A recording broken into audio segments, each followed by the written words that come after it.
hello there. Welcome to the Soil and Roots podcast, digging beneath the surface to uncover the hidden ideas that form us, the church, and the culture. I'm Brian Fisher, and this is episode 68, Splitters and Joiners. Just an FYI, you know I love visual aids, and there's a new one that goes along with this episode. So if you have a moment, you might want to pull it up. You can find it on the resources page on the website under this episode title, and we'll get to it in a few minutes. When I was a teenager, I came across a book by former NASA engineer and Bible student Edgar Whisenant called 88 Reasons Why the Rapture Will Be in 1988. Americans took the book seriously. 4.5 million copies were sold in bookstores, with hundreds of thousands of copies mailed free of charge to churches. Along with lots of people, I took the book seriously. Whisenant explored various biblical prophecies and concluded that the rapture, the pre-tribulation rescue of believers, was going to happen between September 11th and 13th of that year, 1988. He was quoted as saying, "Only if the Bible is in error am I wrong, and I say that to every preacher in town." That weekend, I waited expectantly to be taken up into the air, only to return to high school on Monday the 14th. Whisenant then corrected a few things and released another book a few months later called The Final Shout, Rapture Report, 1989. I wasn't nearly as enthralled that time. He published a few more books with various predictions in 1993 and again in 1994. He died in 2001, not having been raptured. At least, I hope he wasn't raptured. For a while, I attended a youth group that regularly participated in a rapture ritual. During various worship songs, the youth pastor would yell out, "Rapture practice!" And the entire group would start jumping up and down, trying to get as much height as possible as we prepared to be caught up with Jesus in the air. It was a lot of fun. If I tried it now, I'd probably throw out my back. The rapture was just part of the culture of growing up in various churches in the 80s. It was deeply woven into the fabric of church life and community. We may have debated when it was going to occur, but no one debated that it would inevitably occur. It would be a decade or two until I ran across Christians who didn't even hold to the idea of a rapture, who argued it isn't actually taught in the Bible. I was stunned. I prayed for them. I assumed they were heretical. Maybe they weren't even Christian. Our perspectives about the end times matter. They help form us. They form our hearts. They impact our ideas about the kingdom. And so they impact our spiritual formation, our discipleship. One of the primary aspects of any view of the end times is how we assume the world is moving prior to the new heaven and the new earth. Is it winding up? Is it winding down? Is it moving in cycles? Do we care? Should we care? Back in episode 66, we drew a few initial conclusions. We're integrated beings living in an integrated world. So while we might be tempted to add our end times views to the increasing list of things we shouldn't talk about, that doesn't actually promote and cultivate unity. We foster unity when we take the time to listen, explore, and wrestle with God, with others, and even with ourselves. It's not that we should expect to persuade every person to our position, though we may certainly try, but we should expect to deepen our understanding of the other person's heart and thus deepen the relationship. We briefly outlined the 4 primary views of the end times: pre-millennialism, dispensationalism, amillennialism, and post-millennialism. They have a few things in common, though they firmly disagree on lots of other things. We recognize that our views of the end times are not solely a result of our Bible study. The hidden ideas in our hearts, our relationships, our deeply formative experiences, and our stories all have an impact on how we view and study the Bible. We also recognize that the brilliant scholars who form and communicate these various views are also deeply impacted by assumptions, presuppositions, and their own stories. And that's what we're going to focus on today: the often buried assumptions on which these 4 end times views are built. So let's just briefly mention where all 4 views agree. Jesus will come again for those who love him. He calls his followers to be ready all the time, and no one knows the day or the hour of his coming. All 4 views also agree that Jesus wins, and that those who trust in him will be with him for eternity. If you don't think our end times views are important for our discussion about the forgotten kingdom, 3 of the 4 views are named around the concept of the millennium, found in Revelation 20, often referred to as the millennial kingdom. If you look at the endnotes on the blogs for this series, you'll also find resources if you want to look at various comparisons between the 4 views. I've attempted to include sources representing different views, or ones that I thought did a good job of remaining agnostic. So let's do a bit of a review.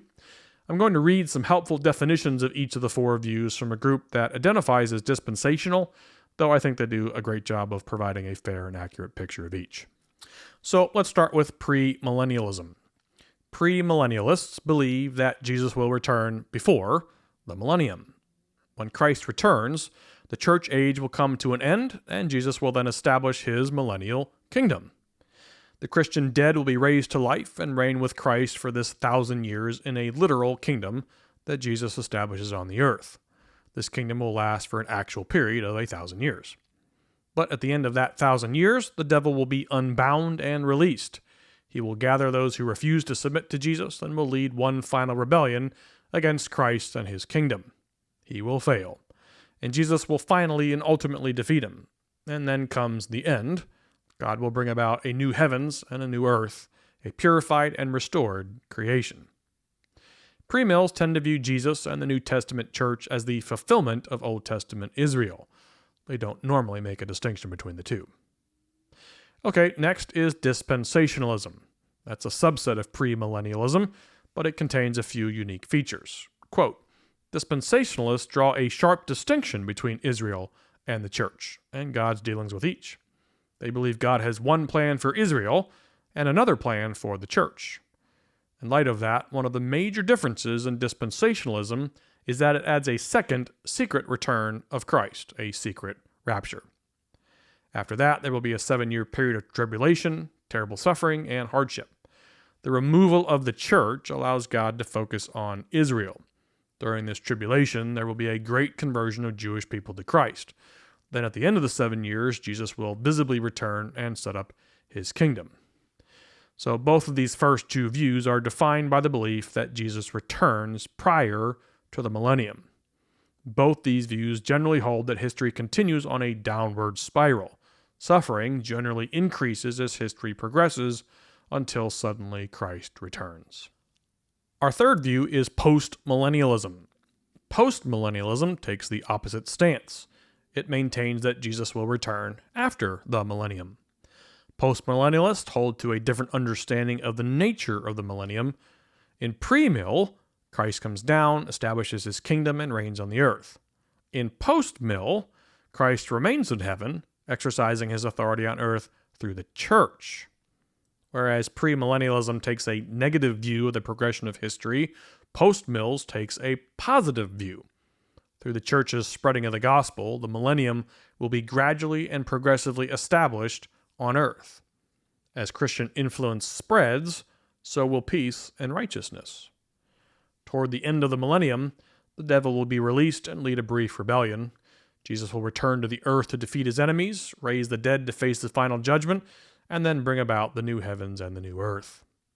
Post-mills view Jesus and the New Testament church as the fulfillment of Old Testament Israel. They don't make any distinction. And lastly, let's review amillennialism.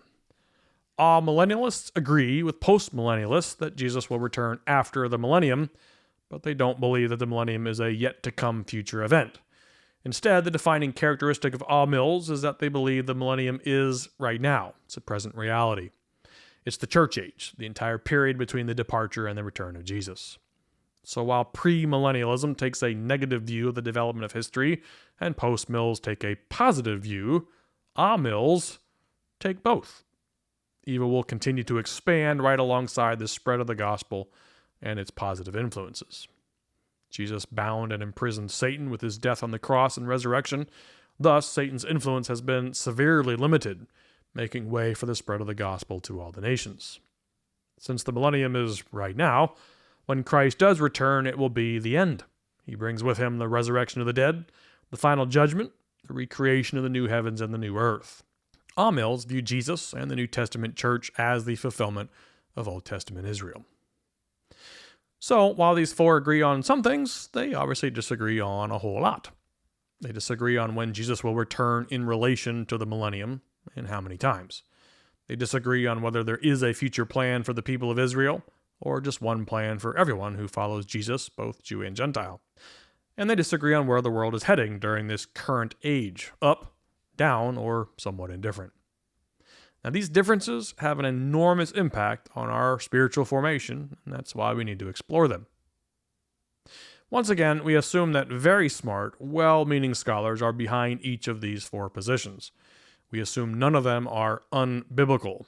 We also assume that because they reach such diverse conclusions, they're functioning from some assumptions and presuppositions about the Bible and the story that it's telling. So, what are those underlying assumptions?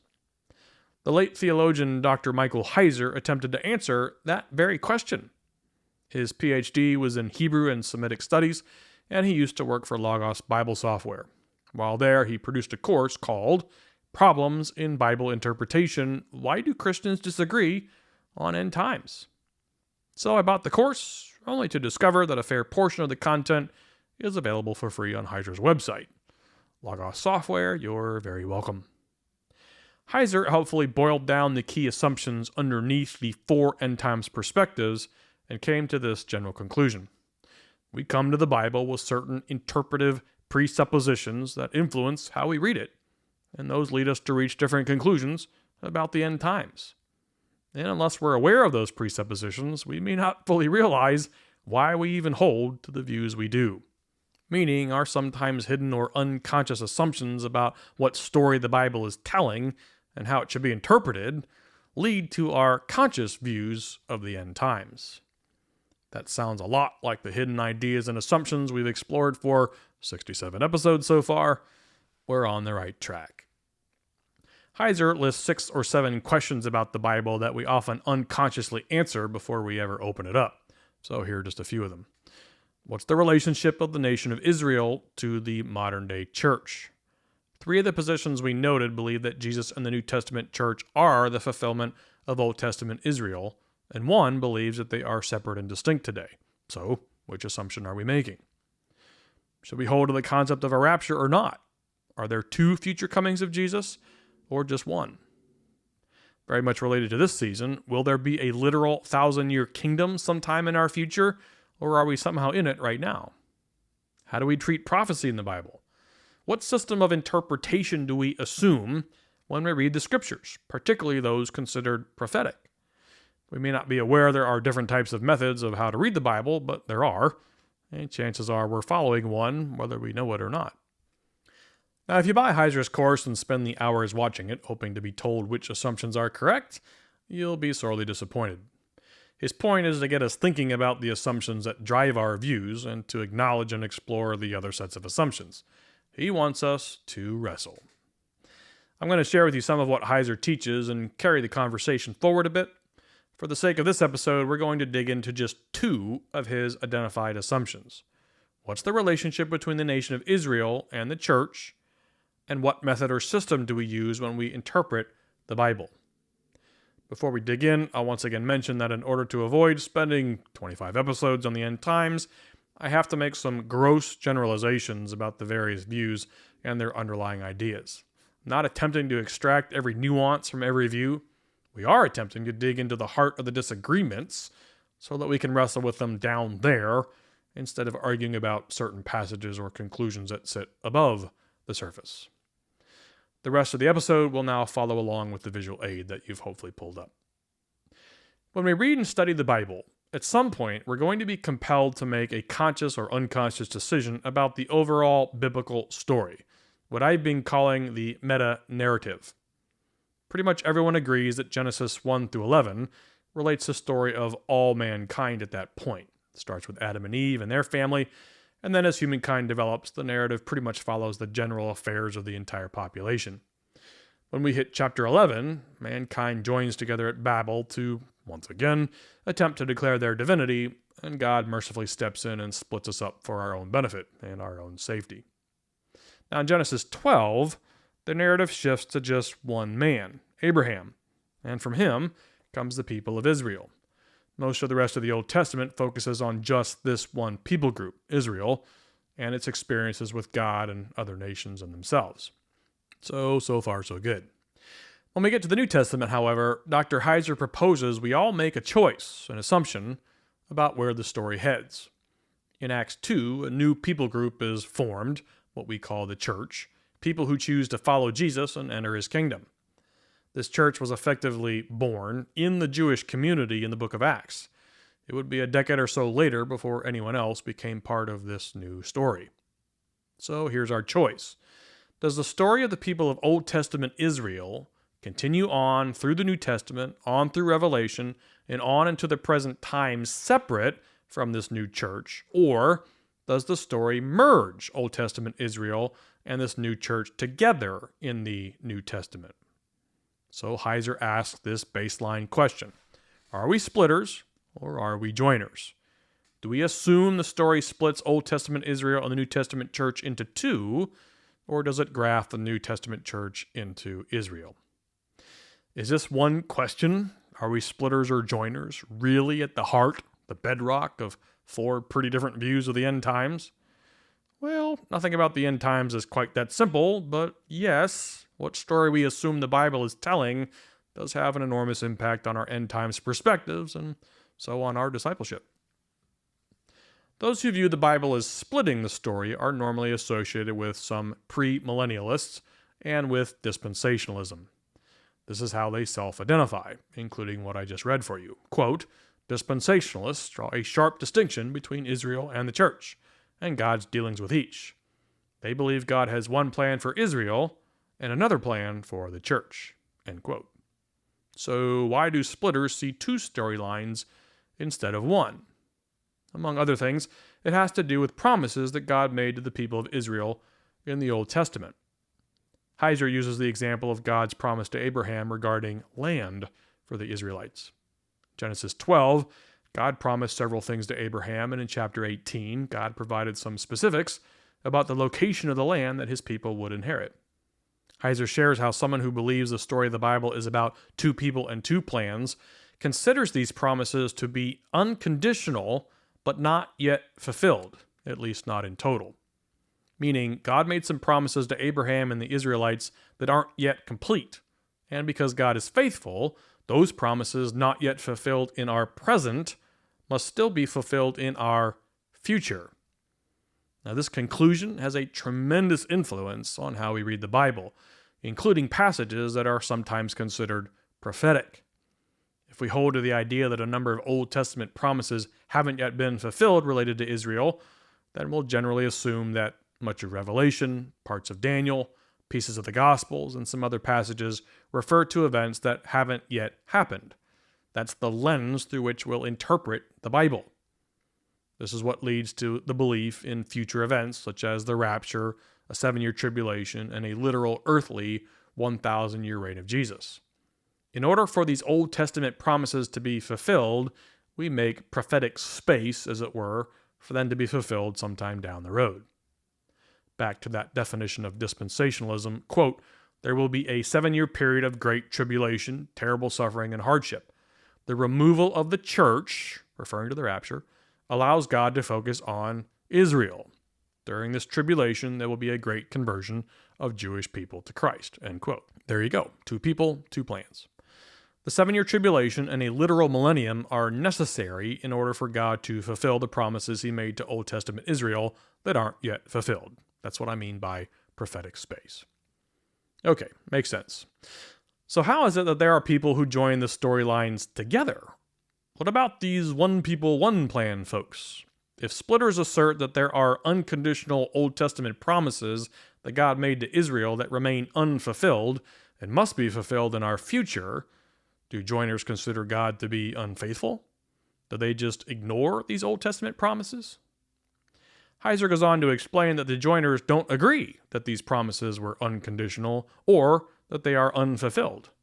In other words, these promises in question were dependent on Israel's continued obedience, and they didn't obey. Or that all of the promises in question were either fulfilled in the Old Testament or in the person of Jesus himself in the New Testament. A joiner isn't questioning God's faithfulness to fulfilling his promises. She's disagreeing with the joiner's underlying conclusions about the promises in the first place. Are we going to get into that quagmire? No, we are not.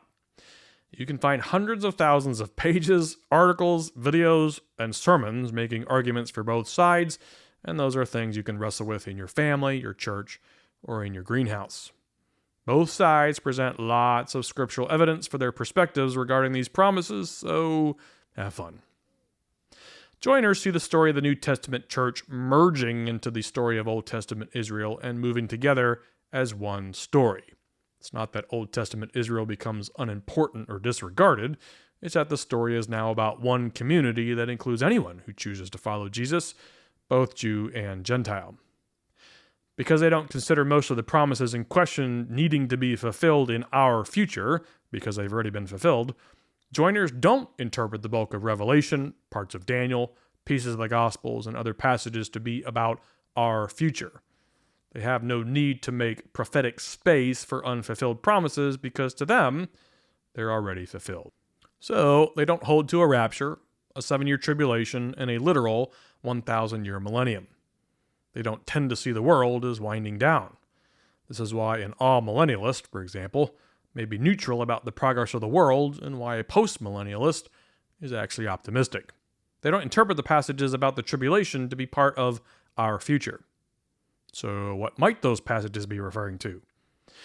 Well, there's one historical event that everyone agrees happened, but factors much more into the storyline of the joiner compared to the storylines of the splitter. In AD 70, some 35 or 40 years after Jesus' ascension, both Jerusalem and the Second Temple were destroyed at the hands of the Romans after 3.5 years of war, bloodshed, terror, and suffering. Depending on your Christian education, you may have a clear understanding of what that's all about, or you may have no idea what I'm talking about. Either way, joiners see that time period playing much, much more of a cosmic significance than splitters, and they believe that many of the prophecies splitters see as in our future were actually fulfilled in our past, in the terrible events surrounding AD 70. Are we going to get into that? No, we're not. If you want to go bonkers, just type AD 70 into your browser and have at it. So here's a practical example of how this plays out when we read our Bibles. One of the most controversial passages regarding the end times is in 1 Thessalonians 4. I'll read part of it. It's a passage from Paul's letter. For the Lord himself will descend from heaven with a shout, with the voice of the archangel, and with the trumpet of God, and the dead in Christ will rise first.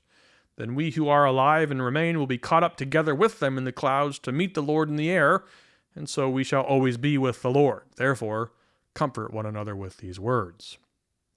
A splitter will most likely interpret this passage as a separate event from the second coming. In other words, in order to help identify that prophetic space for certain promises to be fulfilled in our future, they split Jesus' coming into two events, the rapture, and then what we normally refer to as the second coming.